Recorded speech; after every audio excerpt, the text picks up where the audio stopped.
So a lot of people talk about high blood pressure or high heart rate as being a warning sign for our health.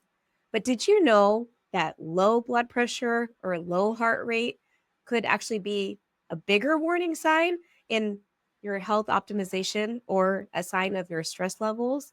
We're going to talk about that today. Welcome back. And if you're new here, I'm Dr. Anjali. I'm the founder of Back in Balance, and I'm a non-cracking, non-popping chiropractor and integrative functional nutrition specialist. So I really love helping families and companies optimize their health or their employees' health by helping people move well, eat well, and live well. And I'm especially passionate about helping families navigate the 5 trimesters of health from preconception to postpartum care. So let's dive in to all things stress. It's a little embarrassing to admit this, but last year I was actually recording a module on stress, which you're actually going to get access to. It's going to be in the link below. But when I was thinking about recording this module, it was one of my first recordings that I was doing. And I was really nervous about making sure that I was going to say all the right things that I needed to say, that I was going to cover all the things. And I didn't realize that for me, one of the signs of my mental stress is actually sinus congestion. And I only noticed it because in preparation for recording these courses, I had been dealing with sinus congestion for a couple of months, which was very unusual for me. I've never experienced anything like that. And for much of my life, I've thought that I have intermittent allergies, but I couldn't quite identify what the trigger was because it wasn't connected to a particular season or food or place. And when I started preparing for recording this course, the recordings got delayed because I had this congestion and I wanted to give a cleaner recording. And so started to identify that for me, sinus congestion is not necessarily about trying to boost my immune system up more. So I started swapping, taking extra vitamin C or zinc or all the immune supports. And I started looking at how can I support my adrenal glands a little bit more. And it was so fascinating to kind of go through the self-experiment of understanding on a different level what stress looks like in our bodies. So when we talk about stress, a lot of times we think about the mental stress component, but there's also the physical stress, right? The physical structural stress, how we move our body or perhaps don't move our body.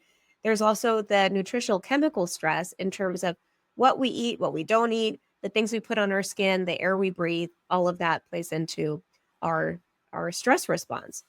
And so when we talk about our stress response, a lot of people are familiar with the different types of stress, right? It can be the sympathetic or the fight or flight mode. And in that type of stress, our body will instinctively kind of shut down our core body functions so that our brain and blood flow can activate more into our extremities, right? So that we can literally either fight or flee.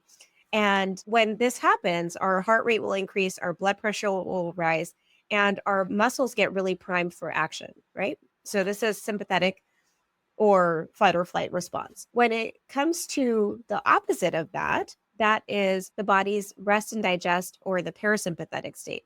And so that's when our bodies really feel safe and relaxed. And so then our heart rate can slow down, our blood pressure can relax, and our digestive system is able to function more optimally. A lot of times when I'm talking to my practice members, especially in the initial visit or two, when we're trying to identify what the goals are and where we're trying to navigate in this person's health journey, a lot of times people are so used to dealing with digestive symptoms, right? Whether it's constipation or IBS or whatever that might look like for that person, it becomes so quote unquote normal for them because that's just how most of their life has been.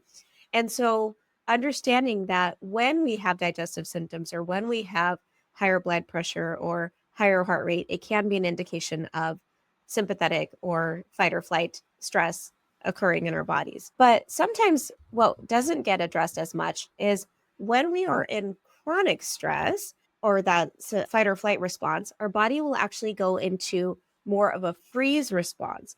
And when that happens, it can be an indication that the body is just so overwhelmed by the stress or the danger that whether it's real or not, right? We can think that something is stressful and our brain can't identify the difference between if there is an actual real threat present or if it is something that we have perceived as a threat or a danger to our beings. And with that, our blood pressure actually tends to drop pretty dramatically, and our heart rate drops dramatically, and the body will tense up in order to protect itself, right? So we go into this almost literal freeze response of just being paralyzed, essentially, right? When the stress persists for a long period of time, that's what we go into.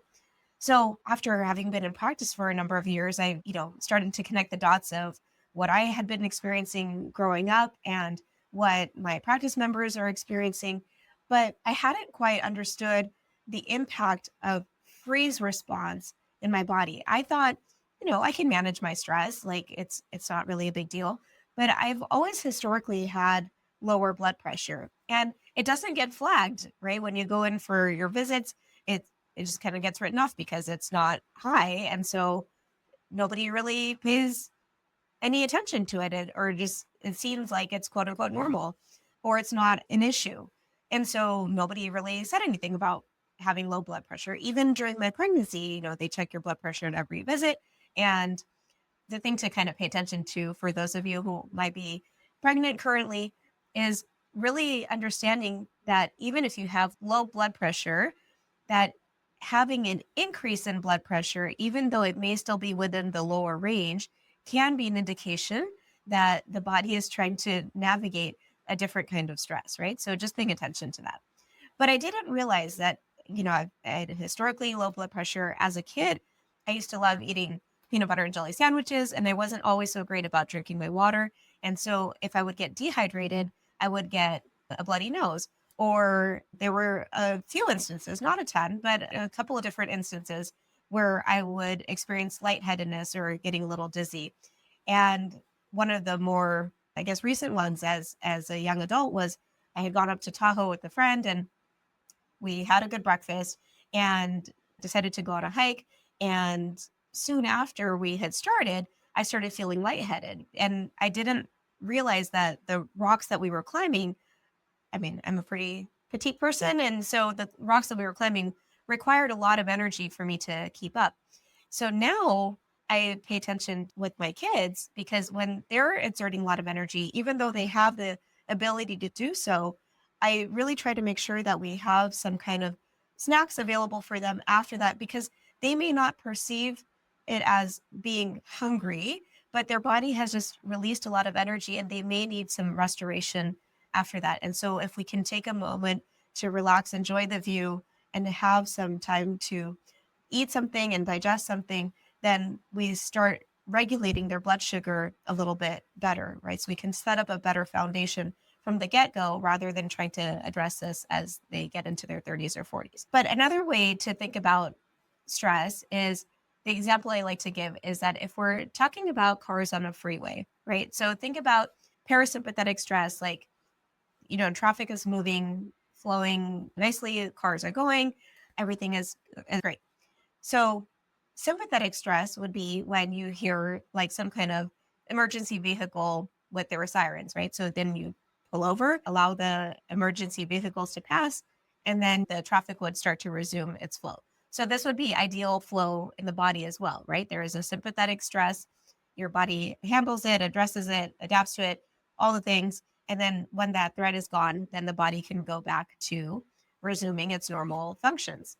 However, that freeze state would be that if there is this constant flow of emergency vehicles, then you're consistently pulled over to the side. Like traffic is going to be at a standstill for a long period of time, and it's not going to be able to flow in the way that was expected, right? So if you've ever, again, driven in the snow or anything where there is like a massive reduction of speed and there's a buildup of traffic because you have to put on the snow chains or whatever, think about your body being in that freeze state for an extended period of time and all the different impacts that means when you're eating your food or when you're trying to take deep breaths, right?